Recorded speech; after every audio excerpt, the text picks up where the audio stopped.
కాశ్యపాన్వయ సంజాతం శరణ్యార్యపదాశ్రితం వైరాగ్యజలతిం వందే రంగరామానుజం మునిం.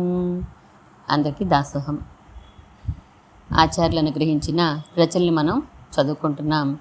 ఆచార్యవాన్ పురుషోవేత, ఆచార్యుడు కలవాడే పరమాత్మని సాక్షాత్కరించుకొనగలడు అనే విషయాన్ని మనకి తెలియచేస్తున్నారు ఆచార్యులు. 23 అధ్యాయాలు పూర్తి చేసుకుని ఈరోజు 24వ అధ్యాయంలోకి వచ్చాం. 23వ అధ్యాయంలో సదాచార లక్షణాలు చెప్పారు బామ్మగారు. ఈరోజు సత్యశ లక్షణాలని చెప్పబోతున్నారు. రెండర్రా వేగంగా పొద్దున్న ఆచార లక్షణాలు చెప్పించుకొని వెళ్ళిపోయారు. శిష్య లక్షణాలు చెప్పించుకోవడానికి తొందరపడరేమిటర్రా అని అప్పటికది 3వసారి పిలవడం బామ్మగారు. సాయంకాలం మనవరాళ్ళిద్దరూ కాలేజీ నుంచి వచ్చిన తర్వాత, ఇదిగో ఇదే ఆలస్యం చేస్తోంది అంది యశస్విని. ఎలాగూ పాటించక్కర్లేదని కాబోలు అని నెమ్మదిగా సణుగుతూ. నేనా, నువ్వే ఆలస్యం చేస్తున్నావు అన్నది తపస్విని. నాకన్నీ తెలిసినని గొప్ప కాబోలు అని నెమ్మదిగా చెప్పుతూ. ఇలా చీటికి మాటికి దెబ్బలాడుకోకుండా ఉండాలి ఒక ఆచార్య శిష్యులు అన్న తర్వాత అది ఎప్పటికి గ్రహిస్తారా మీరు అని కాస్త మందలింపుగా అన్నారు బామ్మగారు. కాసేపట్లో ఇద్దరు వచ్చి కూర్చున్నాక ప్రారంభించారు బామ్మగారు. పొద్దున్న మీరు కాలేజీకి వెళ్ళాక మరికొన్ని ఆచార లక్షణాలు కనిపించారా, చెప్తాను, అవి పొద్దున దానిలోనే రాసుకోండి అన్నారు బామ్మగారు. అలాగే అన్నారు పిల్లలు. ఆచార్యుడు ఎలా ఉండాలో ముండకోపనిషత్తు చెప్తూ శ్రోత్రియం బ్రహ్మనిష్టం అంటుంది. అంటే సంప్రదాయ పద్ధతులలో వేదాంత శ్రవణాన్ని చేసి ఉండాలి. ప్లస్ ఆ వేదాంతంలో చెప్పినట్లు ఉపాసన చేసి బ్రహ్మ సాక్షాత్కారం పొంది ఉండాలి. తనంత తాను వేదాంతాన్ని చదువుకున్నవాడు ఆచార్యుడిగా పనికిరాడన్నమాట. పనికిరాడు. గురుముఖత తాను తెలుసుకుని తదనుగుణమైనటువంటి ఎక్స్ట్రా వ్యాఖ్యానాలతో చెప్పవచ్చు, కానీ తనంతట తాను ఊహించి అర్థాలు చెప్పడం ఆచార్య పదవిని అధిష్ఠించే వారికి నిషేధం.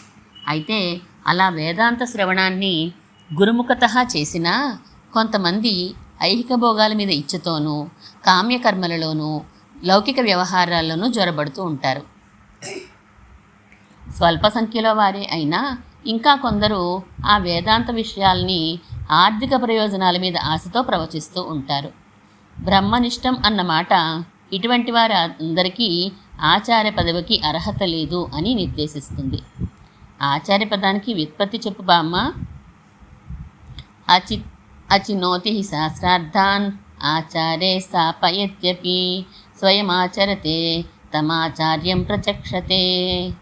శాస్త్ర విషయాల్ని తాను నేర్చుకుని ఆచారంలో అనుష్ఠానంలో ఉంచుకున్న వారిని ఆచార్యులు అని అంటారు. ఇంకా న్యాస వింశతిలో వేదాంత దేశకుల వారు పెద్ద లిస్ట్ ఇచ్చారు ఆచార్య లక్షణాలకి, రాసుకోండి.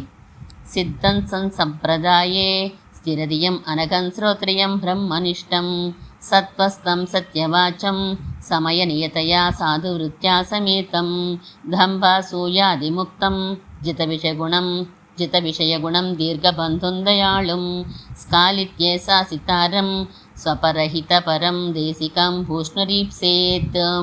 అర్థాలు చెప్తాను వరుసగా, జాగ్రత్తగా వినండి. సిద్ధం సత్సంప్రదాయే, అనాది కాలంగా వస్తున్న గురు పరంపరతో సంబంధం ఉండి తీరాలి. ఇవాళ ఆచార్యుడు అవ్వడానికి వీల్లేదు. స్థిరదియం, మాటిమాటికి మతాలు మార్చేవాడు కాకూడదు. తన ఆచార్యుడు ఉపదేశించిన మతంలో స్థిరంగా ఉండాలి.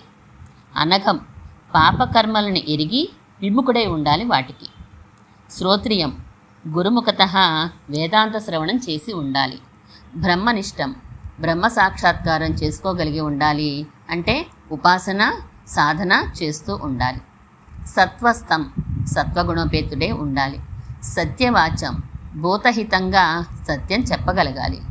సమయ నియతయా సాధువృత్యా సమేతం, ఏ సమయంలో ఏం చెయ్యాలో తెలిసి ఉండి తదనుగుణంగా మంచి నడవడికతో ఉండాలి. దంభాసూయాది ముక్తం, దంభం కానీ అసూయ కానీ ఉండకూడదు. జిత విషయ గుణం, లౌకిక భోగాల మీద అపేక్షని జయించి ఉండాలి. దీర్ఘబంధుం, శిష్యుణ్ణి జీవితాంతం ఉండే బంధువుగా సకల విషయాల్లోనూ ఆదుకుంటూ ఉండాలి. దయాళుం, జాలి కలిగి ఉండాలి. స్కాలిత్యే శాసితారం, శిష్యులు పొరపాట్లు చేసినప్పుడు మందలించి సరిదిద్దగలగాలి. స్వపరహితం పరం, తనకి శిష్యులకి కూడా మేలును సంపాదించే దీక్షతో ఉండాలి. ఇవి గుణాలు రాసుకున్నారా అడిగారు బామ్మగారు. సాధ్యమంటావా బామ్మ ఇలాంటి వాళ్ళు ఉండడం అన్నది తపస్విని. మన గురువుగారు నరకదే వెంటనే అంది యశస్విని. చాలా అరుదేనమ్మా, కానీ అసలు లేకపోలేదు. ఒక విషయం గుర్తుంచుకోవాలి. భగవద్గీతలో సదృశంచేష్టతే స్వస్యాహ ప్రకృతే జ్ఞానవానపి అన్నారు. అంటే ఎంత జ్ఞానిని అయినా ఒకప్పుడు కాకపోతే ఒకప్పుడైనా ప్రకృతి లొంగ తీసేసుకుంటుంది. అలా ఎప్పుడైనా ప్రకృతి వశుడై ప్రవర్తించినా అతనిని, ఆ ఆచార్యుణ్ణి సంసారబద్ధులతో సమానంగా చూడకూడదు. అతని జ్ఞానాన్ని, అనుష్ఠాన బాహుళ్యాన్ని చూడాలి అంతే. అనుష్ఠాన బాహుళ్యం అంటే ఇతరుల కంటే ఈయనకుండే అధికమైన అనుష్ఠానం. శాస్త్రంలో చెప్పిన ప్రతి ఒక్కటి ప్రకృతి ప్రభావం చేత అన్ని వేళలా చేయలేకపోవచ్చు, కానీ ఎంత మ్యాక్సిమం చేయగలుగుతున్నారో అంతా చేస్తారు కనుక తక్కువ అంచనా వేయకూడదు అతని గురించి. శిష్యులు సమర్పించే డబ్బులు పుచ్చుకోవచ్చా? దాని వివరం ఇంకా ముందు చెప్పుకుందాం. ప్రస్తుతానికి మీరు ఒక్కటే తెలుసుకోండి. నిలవ చేసుకుందాం. వృద్ధాప్యంలోనో శిష్యులు తృణీకరించినప్పుడు పనికి వస్తుందని ధనాదులు స్వీకరించడం సంపూర్ణ నిషేధం. భాగవత సేవకి ఎంత కావాలో అంతని, తనకి ఆ రోజు శరీరధారణకి ఎంత అవసరమో అంతని స్వీకరించడాన్ని శాస్త్రం నిషేధించలేదు. అయితే ఇది శిష్యులు కాని వారి దగ్గర నుండి లభిస్తున్నప్పుడు మరల శిష్యుల దగ్గర చేయి చాపడం చాలా అనుచితం. అబ్బా, ఇన్ని నియమాలతో కత్తి మీద సాములా ఆచార్యత్వాన్ని నెరపాలంటే చాలా కష్టం. బయట వాళ్ళకి ఏం తెలుస్తుంది? ఇంచక్క పళ్ళు డబ్బులు అందరూ పెడుతున్నారు, సుఖంగా ఉంది ఈయన జీవితం అనుకుంటారు. కానీ ఇన్ని నియమాలతో నడవకపోతే ఆ ఆచార్యత్వం నిలబడదని, భగవంతుడు అంగీకరించడని తెలియదు పాపం వారికి. సరే, శిష్య లక్షణాలు వినండి. ముందు న్యాసవింశతి శ్లోకం చెప్పేసుకుందాం. సద్బుద్ధి సాధుసేవి సముచిత చరిత తత్వబోధాభిలాషి శుశ్రూషత్యక్తమానః ప్రణిపతనపరః ప్రశ్నకాలః ప్రతీక్షః శాంతో దాంతో అనసూయః శరణముపగతః శాస్త్రవిశ్వాసశాలి శిష్యః ప్రాప్తః పరీక్షాం కృతవిత్ అభిమతం తత్వతః శిక్షణీయః. సద్బుద్ధి అంటే మంచి విషయములందే ఆసక్తి కలవాడు. సాధుసేవి పెద్దవారు, భాగవతోత్తములను సేవించడంలో ఆసక్తి గలవాడు. సముచిత చరిత తగిన నడవడిక గలవాడు. తత్వబోధాభిలాషి వేదాంత విషయాలు ప్రారంభమయ్యేసరికి లేచి వెళ్ళిపోవడమో, ముఖం తిప్పుకోవడమో చేసి ఇతర విషయాలు వచ్చేసరికి ఉత్సాహంగా వినడం కాకుండా తత్వ విషయాలను వినడంలో అభిలాష కలవాడు. శుశ్రూషు భగవంతునికి, భాగవతోత్తములకి శుశ్రూష చేసేవాడు.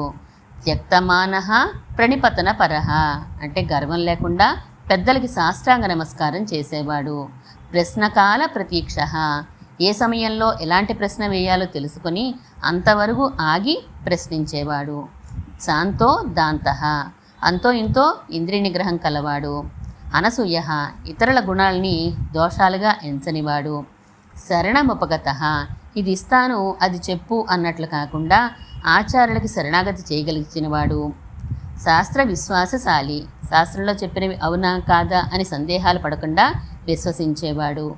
ఇలాంటి గుణాలున్నవాడు దొరికితే పరీక్షించి ఉపదేశించాలి అని నియమం ఆచార్యుడికి అన్నారు బామ్మగారు అని. మళ్ళీ పూర్వం చాలా ఖచ్చితంగా ఇవన్నీ చూసేవారట.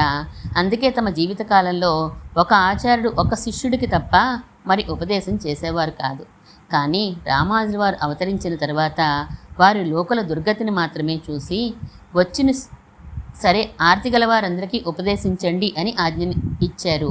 అప్పటి నుండి వచ్చిన శిష్యుడికి ఉన్న ఆర్తిని ఆయా ఆచార్యులు తమ తమ తృప్తిని అనుసరించి పరీక్ష చేసి ఉపదేశిస్తున్నారు. అంత మాత్రం చేత పై గుణాలు ఉండనవసరం లేదు అని అర్థం కాదు, అవి ఉండవలసిందే. కన్సెషన్ ఇచ్చారు అంటే అది ఆచార్యుల కృప అంతే. ఆచార్యులకు ఉన్నట్లు శిష్యుడి కోసం సింపుల్గా శ్లోకం ఏం లేదా అంటే అదేనే అచినోతిహి శాస్త్రార్థాన్ అని చెప్పావు. అలా శిష్యుడంటే ఇలా ఉండాలి అని డైరెక్ట్గా సింపుల్గా ఖచ్చితంగా చెప్పే చిన్న శ్లోకం లేదా అని. లేకేం రాసుకో. శరీరం వస విజ్ఞానం వాసః కర్మగుణాన్ అనూన్ గుర్వర్ధన్ ధారయేత్ యస్తు న శిష్యో నేతరస్మృతః సశిష్యో నేతరస్మృతః అంటే తన శరీరము, ధనము, జ్ఞానము, గృహము, చేసే పనులు, తన గుణాలు, ప్రాణం ఇవన్నీ ఆచార్య అధీనమే అని భావిస్తూ ఉండేవాడు శిష్యుడు, కానీ ఇంకొకడు శిష్యుడు కాడు అని అర్థం. బామ్మ, ఇలాంటి శిష్యులు ఉంటారంటావా అడిగింది తపస్విని. ఎందుకొండరు, మన గురువుగారు లేరు వెంటనే అంది యశస్విని. చూసావా తపస్విని, నీకు చెల్లికి ఉండే తేడా.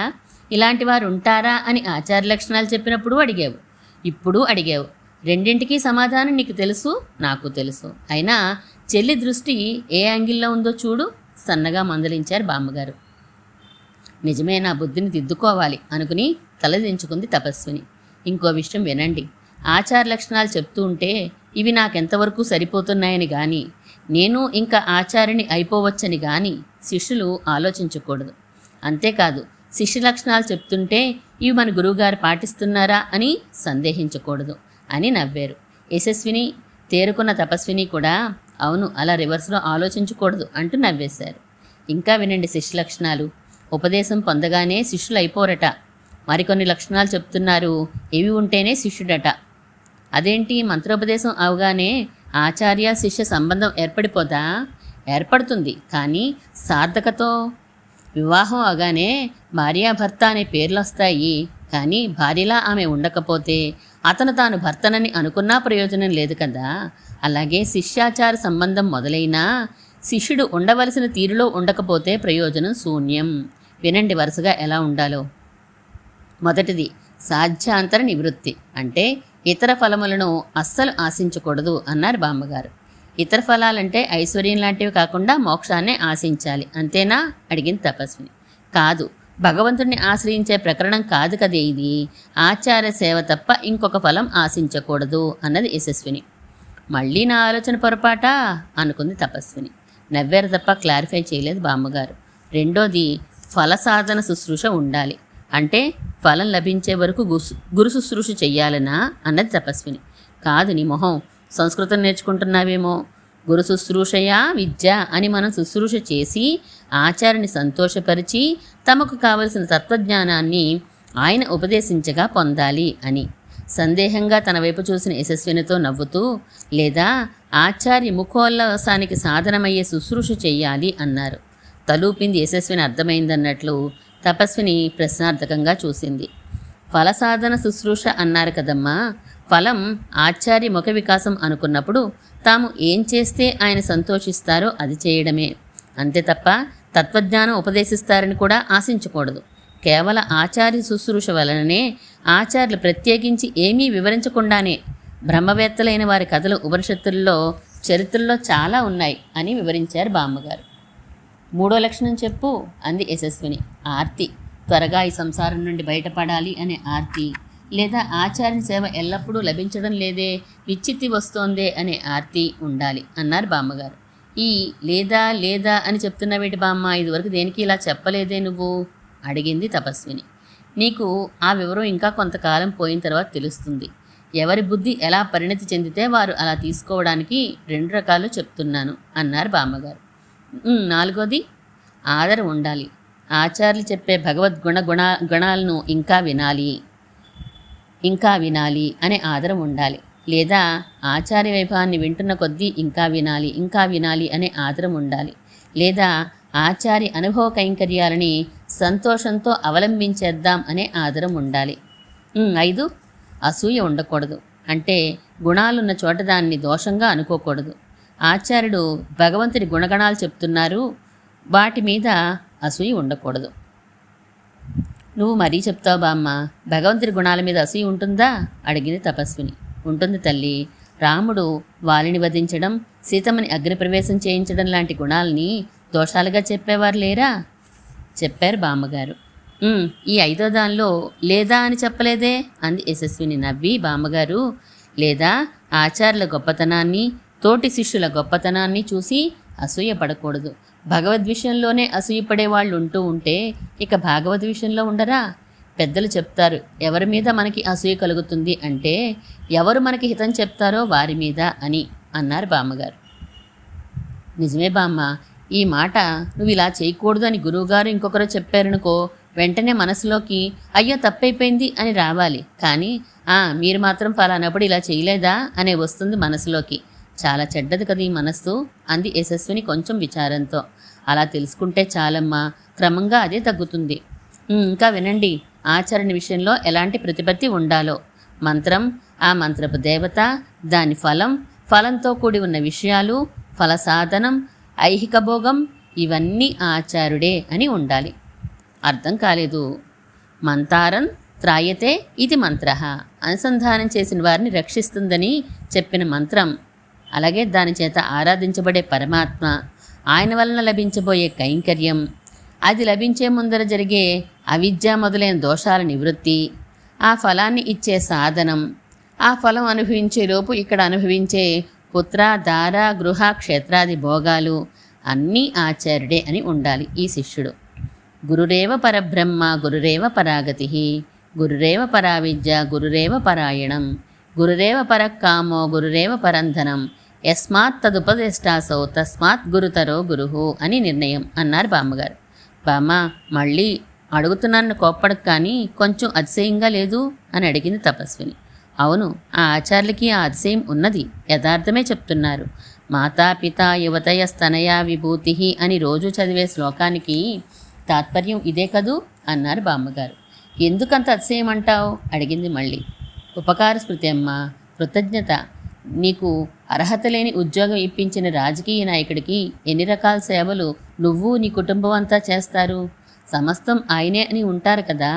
అలాంటిది ఇంకా కొన్ని కోట్ల జన్మల పాటు ఈ సంసారంలో మగ్గవలసిన మనకి అర్హత కల్పించి పరమపదంలో భగవంతుడికి ఇష్టమైన వారు చేసుకునే సేవ లభించడానికి తగిన అష్టాక్షరి మంత్రాన్ని, దాని అర్థాన్ని ఉపదేశించిన ఆచార్యుడికి ఏమిస్తే రుణం తీరుతుందమ్మా? అందుకే అంత అతిశయం. అవునా, నేను అలా ఆలోచించలేదు సుమా. తప్పుగా ఉందే నా బుద్ధి అని తల మీద చిన్నగా మొట్టుకుంది తపస్విని. పోనీ నేను మొట్టనా అని సరదాగా చిన్న నవ్వుతో అడిగింది యశస్విని. నోర్ముయ్ అంది తపస్విని తను నవ్వుతూనే. బామ్మ, ఇంకో డౌటు అంటూ తపస్విని సర్వేశ్వరుడి విషయంలో కృతజ్ఞత అవసరం లేదా అని అడిగింది.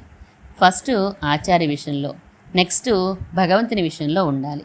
అంటే భగవంతుణ్ణి లభింపచేస్తున్నాడు కనుక ఆచార్యులకే మొదటి కృతజ్ఞత, ఆచార్యుని లభింపచేశాడు కనుక సర్వేశ్వరుడికి తర్వాత. అది ఎందుకలా రెండో ప్లేస్ వచ్చింది? ఆచార్యుడు భగవద్విషయాన్ని వివరిస్తే మనస్సు అందులో నిమగ్నమైపోయి రసానుభవంలో ఓలలాడుతూ, అబ్బా, ఇంత రసానుభవం నాకు లభింపచేసిన ఆచార్యులు అనుగ్రహించినది భగవంతుడే కదా అని నవ్వింది యశస్విని.